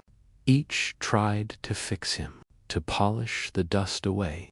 Hori looked again at the scroll, the uneven script, the human hand behind it. "Then why do we copy it still?" Nebemakit's eyes glimmered in the lamplight. "Because he tried. Because he sought truth line by line, knowing it would always escape him. That is what we preserve, not perfection, but persistence." He picked up the reed pen from Hori's hand and drew one slow mark across the papyrus. "You see this line?" he said. "It will fade. The ink will crack. The papyrus will crumble. But the act, the writing itself, that is what endures. You must never mistake the written thing for the act of writing." The teacher returned the pen and turned to leave. "Finish your copy, Hori, but remember, what is perfect cannot live." A night of understanding. That night, Hori could not sleep. The wind from the river carried the scent of water and silt through the open window. He lit a small lamp and unrolled his half-copied papyrus. The flickering flame danced over the letters, breathing movement into them, as if the ancient hand of Keti were still guiding his own for the first time. He allowed himself to make a small correction, not to perfect the line, but to make it clearer, truer to what he felt. It was a quiet act of rebellion, or perhaps of understanding. He realized that each generation had done the same, every scribe, every apprentice, shaping and reshaping the same eternal text. The scroll was not a monument. It was a conversation across time. The next morning, he presented his completed copy. Nebemakit did not inspect it line by line as he once would have. Instead, he rolled it gently, tied it with cord, and placed it beside the older one. "The words are never finished," the teacher said, "only carried forward." Outside, the light of dawn washed over the Nile, turning it gold. The temple bells began their slow rhythm again, the same rhythm that had marked the beginning of every scribe's day for centuries. And in that moment, Hori understood, to write was to live in service of imperfection. Somewhere, deep within the archives of Thebes, both scrolls, the flawed original and the careful copy, rested side by side. One old, one new, both unfinished, both alive, and yet one question remained. If every copy changed, even a little, how much of the original truth of Keti still survived? Did his real voice, the man behind the ink, still whisper through the centuries? Or had it already faded into the endless dust of perfect copies? The years drifted like sand along the Nile. Dynasties rose, kings changed their names, and new tombs were carved deeper into the stone cliffs. Yet inside the quiet chambers of the house of instruction, time still moved to the sound of scratching reeds. Hori was no longer young. His hands, once nervous and clumsy, had grown lined and deliberate. His hair had thinned and turned the color of papyrus fibers. He sat now in Nebamokit's place, cross-legged on the same mat, before a new generation of apprentices whose eyes carried the same mix of reverence and exhaustion he once knew. Outside, Thebes had changed. Traders came from the north, bringing cedar and lapis. The market streets hummed with dialects from Nubia and Byblos. Yet here, among inkpots and scrolls, life remained slow, repetitive, and sacredly dull. The house of instruction was still filled with the smell of soot and gum Arabic. Cats wandered between the mats, their tails brushing ankles, their yellow eyes reflecting lamplight. And every morning, before lessons began, Hori would lift one small wooden chest, the same one he had once opened as a trembling apprentice. Inside, carefully wrapped in linen, were 2 scrolls, one copied by him, and one older than any living man, the instruction of Keti. The apprentice's question among his pupils was a quiet boy named Penezi, quick-minded but impatient. He copied well, but his strokes were hurried, his ink heavy. Often Hori would find him staring at his scroll in frustration, muttering under his breath. One afternoon Penezi slammed his reed pen down and whispered, "Why must we keep writing the same thing? It has already been written 1,000 times. What's the point?" The room went silent. Even the cats seemed to pause. Hori, still calm, looked up from his own work. "Because the 1,000th time still changes it." The boy frowned. "But the words never change." Hori smiled faintly. "Then perhaps it is not the words that are meant to." He rose slowly, walked to the wooden chest, and drew out the old scroll, the original instruction of Keti. He laid it on the table, its edges brown and curling, the ink faint as breath. "This," Hori said, "is the oldest copy we have. Keti himself may have held it. Do you see?" Penezi leaned closer. "The writing? It's uneven." "Yes." He crossed out whole lines. He wrote in the margins, "This is not the perfect wisdom of a god. It is the work of a man trying to think." Penezi's eyes widened. "Then why do we call it sacred?" Hori chuckled softly. "Because he did not stop when he failed. That is holiness enough." He handed the boy a fresh papyrus sheet. "Begin again. But this time, copy not to preserve the words. Copy to understand what it feels like to write them." Penezi hesitated, then dipped his pen into the ink jar and began. His strokes were slower now, deliberate. The hall filled again with the soft chorus of writing, a sound like rain on dry earth. The decision that evening. Long after the apprentices had left, Hori remained alone. He unrolled both scrolls, his copy and the ancient original, side by side. The ink of his own work was still dark, precise, controlled. The older one was cracked and fading, the reed fibers showing through the words. He thought of Nebem, of the lesson that had shaped his life. What is perfect cannot live. He touched the old scroll gently. A fragment of papyrus flaked away, falling like ash to the floor. The ink beneath it turned to dust. He realized then that he was its last caretaker. Soon his hands would still, and another would take his place. And one day even the scroll would vanish entirely. He took a long breath and whispered to the empty hall, "Keti, we have carried your words as far as we can." Then he did something few scribes dared to do.